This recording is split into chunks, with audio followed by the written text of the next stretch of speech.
नमस्कार साथियों, मैं महाराज कुमार गुप्ता। आप सभी का अपना यूट्यूब चैनल दक्ष म्यूजिक क्लासेस में मित्र स्वागत है।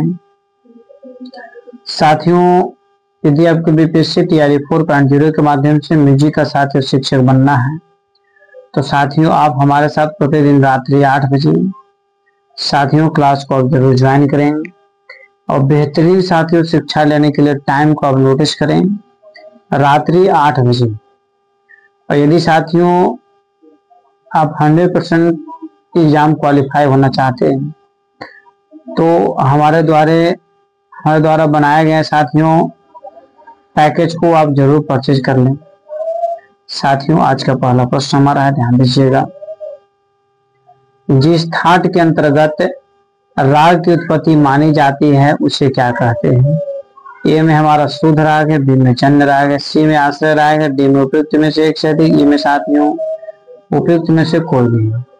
साथियों फास्ट बतलाइए कि जिस थाट के अंतर्गत राग की उत्पत्ति मानी जाती है उसे क्या कहते हैं? मित्रों बताते चले कि 2 नंबर प्रश्न का आंसर हमारा हो जाएगा आश्रय राग। ऑप्शन नंबर सी साथियों आंसर हमारा सही है। 3 नंबर प्रश्न पर साथियों ध्यान दीजिएगा। पूर्वांग के स्वर होते हैं, साथियों फास्ट बतलाइए। पूर्वांग के स्वर होते हैं, ये मित्रों हमारा ऑप्शन है सरस से पंचम तक र माने जाते हैं, बी में पंचम से तार सरस तक, सी में साथियों ऋषभ से धैवत तक, डी में उपयुक्त में से एक से अधिक, ई में साथियों उपयुक्त में से कोई नहीं। मित्रों फास्ट बतलाइए कि पूर्वांग के स्वर होते हैं। साथियों बताते चले कि 3 नंबर प्रश्न का आंसर हमारा हो जाएगा ऑप्शन नंबर ए पर सरस से पंचम तार तक। साथियों ए पर आंसर हमारा सही है। मित्रों ध्यान दीजिएगा 4 नंबर प्रश्न पर फिर कीजिएगा कि राग संक्रा के आरोह में कौन से स्वर का वक्र प्रयोग होता है? ए में हमारा ध है, बी में नी है, सी में प है, डी में साथियों उपयुक्त में से एक से अधिक, ई में उपयुक्त में से कोई नहीं। साथियों फास्ट बतलाइए कि राग संक्रा के आरोह में कौन से स्वर का वक्र प्रयोग होता है? मित्रों बताते चले कि 4 नंबर प्रश्न का आंसर हमारा हो जाएगा ध। ध कहने का मतलब है कि ए पर साथियों आंसर हमारा सही है। मित्रों और 5 नंबर प्रश्न पर क्लियर कीजिएगा। रात्रि का प्रथम प्रहर का राग कौन सा है? साथियों फास्ट कमेंट्स आंसर दीजिए कि रात्रि का प्रथम प्रहर का राग कौन सा है। ए में हमारा छैनौट है, बी में बिलावल है, सी में भैरव है, डी मित्रों उपयुक्त में से एक से अधिक, ई में साथियों उपयुक्त में से कोई नहीं। मित्रों फास्ट बतलाइए कि रात्रि का प्रथम प्रहर का राग कौन सा है? तो 5 नंबर प्रश्न का आंसर साथियों हो जाएगा हमारा रात्रि का प्रथम प्रहर का राग जो है साथियों वो छैनौट है। ऑप्शन नंबर ए पर साथियों हमारा सही है।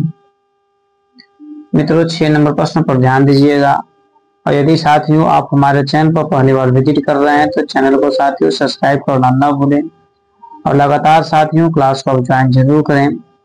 राग में प्रयोग किए जाने वाले स्वरों की संख्या का जिससे बोध होता है उसे क्या कहते हैं? साथियों फास्ट बतलाइए कि राग में प्रयोग किए जाने वाले स्वरों की संख्या का जिससे बोध होता है उसे साथियों क्या कहते हैं?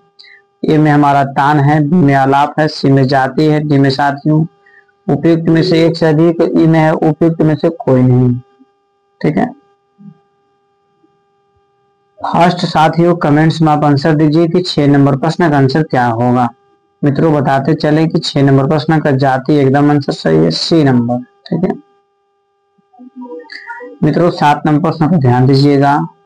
ताल जिस स्थान से प्रारंभ होती है उसे क्या कहते हैं? साथियों फास्ट कमेंट्स में आंसर दीजिए। ताल जिस स्थान से प्रारंभ होती है उसे क्या कहते हैं? ए में हमारा सम है, बी में ग्रह है, सी में अतीत है, डी में साथियों उपयुक्त में से एक से अधिक, ई में उपयुक्त में से कोई नहीं। साथियों फास्ट कमेंट्स में आंसर दीजिए कि ताल जिस स्थान से प्रारंभ होती है उसे क्या कहते हैं। मित्रों बताते चले कि 7 नंबर प्रश्न का आंसर हमारा हो जाएगा ताल जिस स्थान से साथियों प्रारंभ होती है उसे हम क्या कहते हैं? तो उसे सम कहते हैं। ऑप्शन नंबर ए पर साथियों हमारा सही आंसर है। 8 नंबर प्रश्न पर साथियों ध्यान दीजिएगा। पखावज के कितने वर्ण होते हैं? ए में हमारा 15 है, बी में 18 है, सी में 16 है, डी में साथियों उपयुक्त में से एक से अधिक, ई में उपयुक्त में से कोई नहीं। साथियों फास्ट कमेंट्स आंसर दीजिए कि पखावज के कितने वर्ण होते हैं। मित्रों बताते चले कि 8 नंबर प्रश्न का आंसर हो जाएगा पखावज के कुल 16 वर्ण होते हैं, ऑप्शन नंबर सी साथियों हमारा सही आंसर है। साथियों अगले प्रश्न पर ध्यान दीजिए। साथियों ध्यान दीजिएगा और बारीकी से आप हमारे साथ बने रहें। प्रश्न हमारा साथियों कर लीजिएगा कि सोल्फा पद्धति में सोल्फा स्वर लिपि पद्धति में सा को क्या कहते हैं।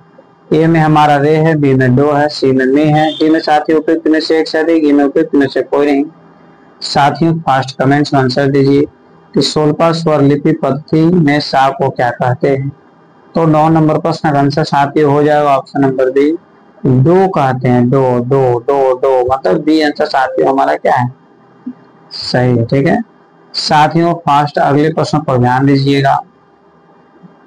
शुद्ध जातियां कितनी है। साथियों फास्ट कमेंट्स आंसर दीजिए कि शुद्ध जातियों की संख्या साथियों कितनी है। ए में हमारा 7 है, बी में 12 है, सी में 18 है, डी में साथियों उपयुक्त में से एक से अधिक, ई में उपयुक्त में से कोई नहीं। साथियों फास्ट कमेंट्स आंसर दीजिए कि शुद्ध जातियों की संख्या साथियों कितनी है। मित्रों बताते चले कि 10 नंबर प्रश्न का आंसर हो जाएगा शुद्ध जातियों की संख्या जो होती है मित्रों उसी संख्या को 7 है। 7 कहने का मतलब है कि एप्पल साथियों आंसर हमारा क्या है, सही। साथियों 11 नंबर प्रश्न पर ध्यान दीजिएगा। जाति के अंत में प्रयोग होने वाले स्वर हैं। साथियों फर्स्ट से कमेंट्स आंसर दीजिए कि जाति के अंत में प्रयोग होने वाले स्वर हैं। ए में हमारा अंश स्वर है, बी में ग्रह स्वर है, सी में ना स्वर है, डी में उपयुक्त में से एक से अधिक, ई में साथियों उपयुक्त में से कोई नहीं। साथियों फास्ट कमेंट्स आंसर दीजिए कि जाति के अंत में प्रयोग होने वाले स्वर हैं। तो 11 नंबर प्रश्न का साथियों कमेंट्स में आंसर आप जरूर दीजिए कि जाति के अंत में प्रयोग होने वाले स्वर हैं तो साथियों उसे न्यास कहते हैं। ऑप्शन नंबर सी हमारा साथियों सही आंसर है। पंडित श्रीनिवास द्वारा बिना के तार पर मध्य षड्ज की लंबाई क्या होगी। साथियों फास्ट कमेंट्स आंसर दीजिए कि पंडित श्रीनिवास द्वारा बिना के तार पर मध्य षड्ज की लंबाई क्या होगी। ए में हमारा 24 इंच है, बी में 18 इंच है, सी में 27 इंच है, डी में साथियों उपयुक्त में से एक से अधिक, ई में हमारा उपयुक्त में से कोई नहीं। साथियों फास्ट कमेंट्स में आंसर दीजिए पंडित श्रीनिवास द्वारा बिना के तार पर मध्य षड्ज की लंबाई क्या होगी। तो 12 नंबर प्रश्न का साथियों उपयुक्त में से कोई आंसर सही नहीं। ई साथियों आंसर हमारा सत्य आंसर है। साथियों 13 नंबर प्रश्न पर बारीकी से केयर कीजिएगा। ताल किसे कहते हैं। ये मित्रों हमारा ऑप्शन है स्वर वर्ण और राग को, बी में है श्रुति स्वर व्यवस्था को, सी में साथियों गायन वादन और नृत्य की क्रिया नापने को, डी में साथियों उपयुक्त में से एक से अधिक, ई में उपयुक्त में से कोई नहीं। साथियों फास्ट कमेंट्स में आंसर दीजिए कि ताल किसे कहते हैं। तो 13 नंबर प्रश्न का साथियों आंसर हो जाएगा ऑप्शन नंबर सी गायन वादन और नृत्य की क्रिया नापने को साथियों हम ताल कहते हैं। सी आंसर मित्रों सही आंसर है। साथियों आप हमारे साथ लगातार प्रत्येक प्रश्नों का आंसर कमेंट्स में दिया कीजिए। प्रश्न है ध्यान दीजिएगा। प्राचीन काल के विद्वानों के अनुसार कौन सी श्रुति पर होती है। साथियों फास्ट बताइए प्राचीन काल के विद्वानों के अनुसार सा कौन सी श्रुति पर होती है। ए में हमारा 5वीं पर, बी में पहली पर, सी में 4थी पर, डी में साथियों उपयुक्त में से एक से अधिक, ई में है उपयुक्त में से कोई नहीं। साथियों फास्ट बतलाइए प्राचीन काल के विद्वानों के अनुसार सा कौन सी श्रुति पर होती है। तो 14 नंबर प्रश्न का आंसर साथियों ऑप्शन नंबर सी 4थी पर। साथियों अगले प्रश्न पर क्लियर कीजिएगा। 15 नंबर प्रश्न साथियों ध्यान दीजिएगा। पंडित सारंग देव ने कितने ग्राम राग माने हैं। साथियों फास्ट बतलाइए पंडित सारंग देव ने कितने ग्राम राग माने हैं। ए में हमारा 30 है, बी में 20 है, सी में 18 है, डी में साथियों उपयुक्त में से एक से अधिक, ई में उपयुक्त में से कोई नहीं। मित्रों फास्ट बतलाइए कि पंडित सारंग देव ने कितने ग्राम राग माने हैं।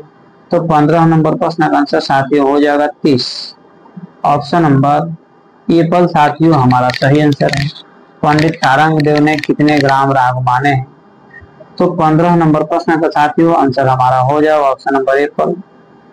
साथियों 16 नंबर पर ध्यान दीजिएगा, उत्तर भारतीय संगीत के कोमल रे के अनुसार दक्षिण संगीत में कौन सा स्वर है? ए में हमारा कोमल ग है, बी में शुद्ध ग है, सी में शुद्ध रे है, डी में साथियों उपयुक्त में से एक से अधिक, ई में उपयुक्त में से कोई नहीं। साथियों फास्ट कमेंट्स में आंसर दीजिए कि उत्तर भारतीय संगीत के कोमल रे के अनुसार दक्षिण संगीत में कौन सा स्वर है? तो 16 नंबर प्रश्न का आंसर साथियों ऑप्शन नंबर सी। सी कहने का मतलब है कि शुद्ध रे साथियों आंसर हमारा सही है। 17 नंबर प्रश्न पर साथियों ध्यान दीजिएगा, समता प्रसाद का उपनाम है, साथियों फास्ट बतलाइए समता प्रसाद का उपनाम क्या है? दिल रंग, सेवक, सुख रंग, डी में साथियों उपयुक्त में से एक से अधिक, ई में हमारा उपयुक्त में से कोई नहीं। मित्रों फास्ट बतलाइए कि समता प्रसाद का उपनाम क्या है? तो 17 नंबर प्रश्न का आंसर हो जाएगा साथियों समता प्रसाद का जो मित्रों उपनाम है इसमें कोई ऑप्शन में नहीं है, ठीक है, अर्थात ऑप्शन नंबर ई हम कमेंट्स में साथियों लिख देते हैं आपको ऑप्शन पे, ठीक है। बाकी आप कमेंट्स में बताइए कि समता प्रसाद का उपनाम क्या था, बहुत हाईलाइटेड नाम था साथियों। अगले प्रश्न पर हम लोग ध्यान देंगे, आधुनिक विद्वानों के अनुसार कोमल ध किस श्रुति पर है? इनमें हमारा 20, डी में 18, सी में 16, डी में साथियों उपयुक्त में से एक से अधिक, ई में साथियों उपयुक्त में से कोई नहीं। साथियों फास्ट बतलाइए कि आधुनिक विद्वानों के अनुसार कोमल ध किस श्रुति पर है? तो 18 नंबर प्रश्न का आंसर साथियों हो जाएगा ऑप्शन नंबर बी। बी कहने का मतलब साथियों 18 है, ठीक है। साथियों 19 नंबर प्रश्न पर ध्यान दीजिएगा, निम्नलिखित में से कौन सा एक संगीत का मुख्य अंग है? मित्रों फास्ट बतलाइए कि निम्नलिखित में से कौन सा एक संगीत का मुख्य अंग है? ए में हमारा गायन है, बी में नृत्य है, सी में वादन है, डी मित्रों उपयुक्त में से एक से अधिक, ई में साथियों उपयुक्त में से कोई नहीं। निम्नलिखित में से कौन सा एक संगीत का मुख्य अंग है? तो 19 नंबर प्रश्न का साथियों आंसर आप कमेंट्स में जरूर बतलाइए कि साथियों क्या आंसर होगा। मित्रों बताते चले कि निम्नलिखित में से कौन सा एक संगीत का मुख्य अंग है? तो गायन भी कंपलसरी है, नृत्य भी, वादन भी, अर्थात उपयुक्त में से एक से अधिक, डी आंसर साथियों 100% आंसर हमारा सही है। साथियों अगले प्रश्न पर ध्यान दीजिएगा, फ्लैट का चिन्ह है इनमें से कौन सा होगा? एच, ए या बी या उपयुक्त में से एक से अधिक, ई में साथियों उपयुक्त में से कोई नहीं। साथियों फास्ट बतलाइए कि फ्लैट का चिन्ह इनमें से कौन सा है? मित्रों बताते चले कि 20 नंबर प्रश्न का आंसर हो जाएगा फ्लैट का चिन्ह साथियों बी के आकार का ऐसे होता है, ठीक है, मतलब सी आंसर साथियों आंसर हमारा क्या है सही। 21 नंबर प्रश्न पर साथियों ध्यान दीजिएगा, विष्णु नारायण भातखंडे जी का जन्म कब हुआ? 10 अगस्त 1860, 12 अगस्त 1960, सी में साथियों 13 अगस्त 1660। साथियों एक चीज आपको बताते चले कि ही तीन में से कोई एक आंसर सत्य है। 1860 को 100% सत्य आपका आंसर आ रहा है, परंतु 10 अगस्त क्योंकि साथियों बहुत बार इसमें छोटा डेट पूछ चुका है तो आपको याद रखना होगा 10 अगस्त 1860। मित्रों 22वां प्रश्न पर ध्यान दीजिएगा, इनमें से एक विषम मात्रा की ताल है, साथियों फास्ट बताइए इनमें से एक विषम मात्रा की ताल है। ए में दादरा है, बी में 3 ताल है, सी में रूपक है, डी उपयुक्त में से एक से अधिक, ई में साथियों उपयुक्त में से कोई नहीं। मित्रों फास्ट कमेंट्स में आंसर दीजिए कि इनमें से एक विषम मात्रा की ताल है। तो साथियों 22वां प्रश्न का आंसर हो जाएगा ऑप्शन नंबर सी, और रूपक जो है साथियों विषम मात्रा की ताल है। मित्रों 23 नंबर प्रश्न पर ध्यान दीजिएगा, मतंग ने विदेशी में कितने प्रबंधों का वर्णन किया है? साथियों फास्ट बतलाइए मतंग ने विदेशी में कितने प्रबंधों का वर्णन किया है? 49, 75 या 15? 49, 75 या 15 साथियों यही तीन में से कोई एक ऑप्शन है, या तो 49 है, या तो 75 है, या तो 15। तो साथियों बताते चले कि मतंग ने विदेशी में कितने प्रबंधों का वर्णन किया है? 49 मतलब एप्पल आंसर साथियों हमारा सही आंसर है। 24 नंबर प्रश्न पर साथियों ध्यान दीजिएगा, प्राचीन प्रबंध के कितने अंग हैं? साथियों फास्ट कमेंट्स आंसर दीजिए कि प्राचीन प्रबंध के कितने अंग है। ए में हमारा 5 है, बी में 4 है, सी में 6 है, डी में साथियों उपयुक्त में से एक से अधिक, ई में हमारा उपयुक्त में से कोई नहीं। साथियों फास्ट कमेंट्स आंसर दीजिए कि प्राचीन प्रबंध के कितने अंग हैं। तो 24 नंबर प्रश्न का साथियों आंसर हमारा हो जाएगा प्राचीन प्रबंध के साथियों कुल 6 अंग हैं, मतलब ऑप्शन नंबर सी साथियों हमारा सही आंसर है। 25 नंबर प्रश्न को साथियों ध्यान दीजिएगा, पंडित भारखंडे जी ने LLB किस सन की थी, मतलब पंडित भारखंडे जी ने LLB का कोर्स मित्रों कब किए थे। ए में हमारा 1880, बी में 1883, सी में 1891 है। साथियों फास्ट कमेंट आंसर दीजिए और डी में उपयुक्त में से एक सही, ई में उपयुक्त में से कोई नहीं। मित्रों बताते चले कि पंडित भारखंडे जी ने LLB का जो कोर्स किया था इसमें से कोई आंसर सही है ये नहीं है, अर्थात ऑप्शन नंबर ई हम सही इसमें टिक आउट कर सकते हैं, इनमें से कोई नहीं। ठीक है साथियों 26 नंबर प्रश्न पर क्लियर कीजिएगा, संधि प्रकाश राग किस समय गाए बजाते हैं। ठीक है गाए बजाए जाते हैं साथियों, फास्ट कमेंट्स आंसर दीजिए कि संधि प्रकाश राग किस समय गाए बजाए जाते हैं। ए में हमारा प्रातः काल है 4 से 7, बी में सायं काल 4 से 7, सी में साथियों प्रातः काल तथा सायं काल 4 से 7, डी में उपयुक्त में से एक से अधिक, ई में साथियों उपयुक्त में से कोई नहीं। साथियों आपको बताते चले कि संधि प्रकाश उगाने का समय है सुबह और शाम दोनों पर, प्रातः काल तथा सायं काल 4 से 7, ऑप्शन नंबर सी साथियों 100% आंसर हमारा सत्य है। मित्रों अगले प्रश्न पर ध्यान दीजिएगा, संगीत परिजात में कितने राग बताए गए हैं। साथियों फास्ट बतलाइए कि संगीत परिजात में कितने राग बताए गए हैं। ए में हमारा 100 है, बी में 122 है, सी में 132 है, डी में साथियों उपयुक्त में से एक से अधिक, ई में उपयुक्त में से कोई नहीं। साथियों फास्ट बतलाइए कि संगीत परिजात में कितने राग बताए गए हैं। तो 27 नंबर प्रश्न का आंसर साथियों हो जाएगा संगीत परिजात में साथियों कुल रागों की संख्या 122, मतलब ऑप्शन नंबर बी साथियों हमारा सही आंसर है। मित्रों 28 नंबर प्रश्न पर बारीकी से क्लियर कीजिएगा और साथियों आप क्लास को अंतिम समय तक जरूर देखें, कुछ समय देख करके साथियों क्लास से मैंने बाहर निकल जाते हैं तो साथियों सभी प्रश्नों पर आपका कमांड नहीं हो पाता है, अंततः रिजल्ट आपका एग्जाम में गड़बड़ा जाता है। ठीक है परफॉर्मेंस आपका अच्छा नहीं रहता है, इसलिए क्लास को रेगुलर और लगातार करने की जरूरत है। जिसे संगीत तथा शास्त्र का ज्ञान होता है उसे क्या कहते हैं। जिसे संगीत तथा शास्त्र का ज्ञान होता है साथियों उसे क्या कहते हैं। ए में गायक है, बी में नायक है, सी में गीत है, डी में उपयुक्त में से एक से अधिक, ई में साथियों उपयुक्त में से कोई नहीं। साथियों फास्ट बतलाइए कि जिसे संगीत तथा शास्त्र का ज्ञान होता है उसे क्या कहते हैं। तो 28 नंबर प्रश्न का आंसर हो जाएगा उसे साथियों जो हम लोग बोलते हैं नायक बोलते हैं, ऑप्शन नंबर बी आंसर साथियों हमारा सही आंसर है। मित्रों 29 नंबर प्रश्न पर ध्यान दीजिएगा और बारीकी से साथियों क्लियर कीजिएगा। ठीक है डमरू कौन सा वाद्य है।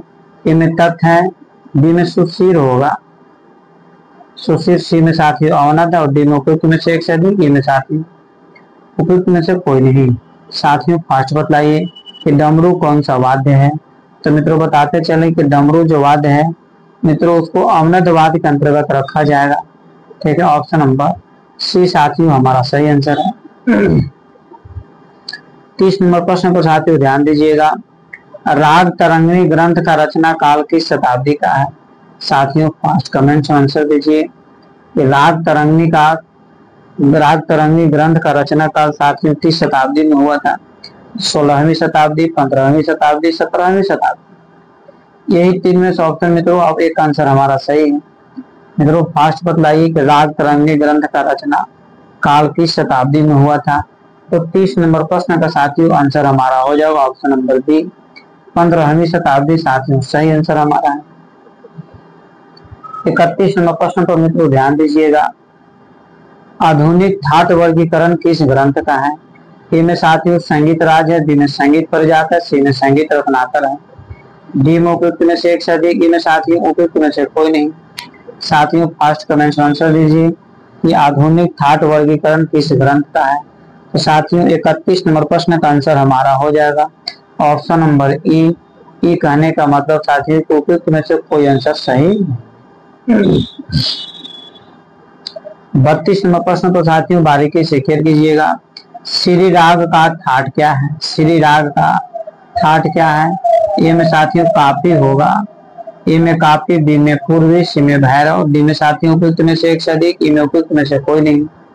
साथियों फास्ट कमेंट्स में आंसर दीजिए। श्री राग का ठाट क्या है? मित्रों बताते चले कि 32 नंबर प्रश्न का जो आंसर हमारा हो जाएगा श्री राग का जो साथियों ठाट है वह पूर्वी है। ऑप्शन नंबर बी साथियों आंसर हमारा सही है। मित्रों 33 नंबर प्रश्न को ध्यान दीजिएगा।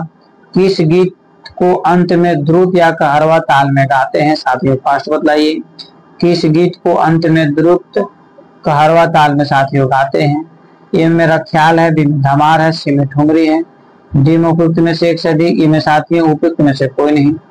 मित्रों फास्ट बतलाइए कि किस गीत को अंत में द्रुत या कहरवा ताल गाते हैं? तो 33 नंबर प्रश्न का साथियों आंसर हमारा हो जाएगा ठुमरी, मतलब ऑप्शन नंबर सी साथियों हमारा सही आंसर है। मित्रों 34 नंबर प्रश्न पर क्लियर कीजिएगा। ठुमरी का जन्म किनके द्वारा हुआ था? साथियों फास्ट कमेंट्स में आंसर दीजिए कि ठुमरी का जन्म किनके द्वारा हुआ। ए में साथियों लखनऊ के नवाबों द्वारा, बी में ग्वालियर के नवाबों द्वारा, सी में दिल्ली के नवाबों द्वारा, डी में साथियों उपयुक्त में से एक से अधिक, ई में उपयुक्त में से कोई नहीं। साथियों फास्ट कमेंट्स में आंसर दीजिए कि ठुमरी का जन्म किनके द्वारा हुआ। तो साथियों 34 नंबर प्रश्न का आंसर हो जाएगा ऑप्शन नंबर ए पर, मतलब लखनऊ के नवाबों द्वारा नहीं। तो 35 नंबर प्रश्न को साथियों क्लियर कीजिएगा। कौन सा घराना ठुमरी के लिए प्रसिद्ध है? ए में लखनऊ और बनारस, बी में ग्वालियर और दिल्ली, सी में आगरा और लखनऊ, डी में साथियों उपयुक्त में से एक से अधिक, ई में उपयुक्त में से कोई नहीं। साथियों फास्ट कमेंट्स में आंसर दीजिए। ये 35 नंबर प्रश्न साथियों आपके एग्जाम्स के लिए बहुत ही महत्वपूर्ण साथियों प्रश्न है। कौन सा घराना ठुमरी के लिए प्रसिद्ध है? तो 35 नंबर प्रश्न का साथियों आंसर हो जाएगा लखनऊ और बनारस, ऑप्शन नंबर ए पर साथियों हमारा सही आंसर है। इस प्रकार मित्रों 36 नंबर प्रश्न पर क्लियर कीजिएगा। पंडित बालकृष्ण बुआ चलंकर जिकर के मुख्य शिष्य कौन थे? ये मित्रों हमारा ऑप्शन है विष्णु दिगंबर शाह, ठीक है। बी में साथियों हमारा ऑप्शन है तानसेन, सी में रविशंकर शाह, डी में साथियों उपयुक्त में से एक से अधिक, ई में उपयुक्त में से कोई नहीं। साथियों फास्ट कमेंट्स में आंसर दीजिए कि पंडित बालकृष्ण बुआ चलंकर जिकर के मुख्य शिष्य कौन थे। तो 36 नंबर प्रश्न का साथियों आंसर हो जाएगा ऑप्शन नंबर एप्पल।